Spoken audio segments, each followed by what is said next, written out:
வடிவேலு கூட நடிச்ச அந்த 10 நாள் நரகத்தையே பார்த்துட்டேன். 1 கோடி ரூபாய் கொடுத்தாலும் சரி, இல்ல சாப்பாட்டுக்கே வழி இல்லாம ரோட்ல நின்னு பிச்சை எடுக்கிற நிலைமை வந்தாலும் சரி, இனிமே அந்த ஆளு கூட சேர்ந்து ஒரு சீன்ல கூட நடிக்க மாட்டேன்னு ரொம்ப ஆவேசமா சொல்லியிருக்காங்க நடிகை சோனா.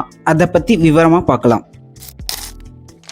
குசேலன் படத்துல வடிவேலுக்கு ஜோடியா நடிச்சவங்க தான் சோனா. அந்த படத்துல நடிக்கிறப்போ நடிகை சோனாவுக்கு வடிவேல் ரொம்ப குடைச்சல் கொடுத்தாராம். அவர் பெரிய நடிகரா இருக்கலாம், ஆனா ஒரு மனுஷனா அவர்கிட்ட சுத்தமா நேர்மை இல்ல. செட்ல அவர் பண்ண அலும்பு தாங்க முடியல, நிம்மதியே இல்லாம போயிருச்சுன்னு ஓப்பனா சொல்லியிருக்காங்க சோனா. வடிவேலு கூட வேலை செய்யறது நரகத்தை விட மோசம். எனக்கு என்னோட சுயமரியாதை தான் பெருசு. ஒரு கட்டத்துக்கு மேல அவரை சகிச்சுக்கவே முடியல.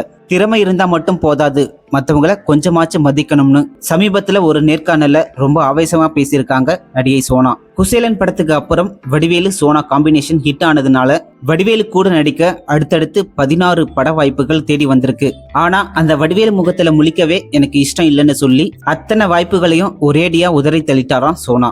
1 கோடி ரூபாய் கொடுத்தாலும் சரி, இல்ல சாப்பாட்டுக்கே வழி இல்லாம ரோட்ல நின்னு பிச்சை எடுக்கிற நிலைமை வந்தாலும் சரி, இனிமே இந்த ஜென்மத்துல வடிவேலு கூட சேர்ந்து ஒரு சீன்ல கூட நடிக்க மாட்டேன்னு ரொம்ப ஆவேசமா பேசியிருக்காங்க நடிகை சோனா.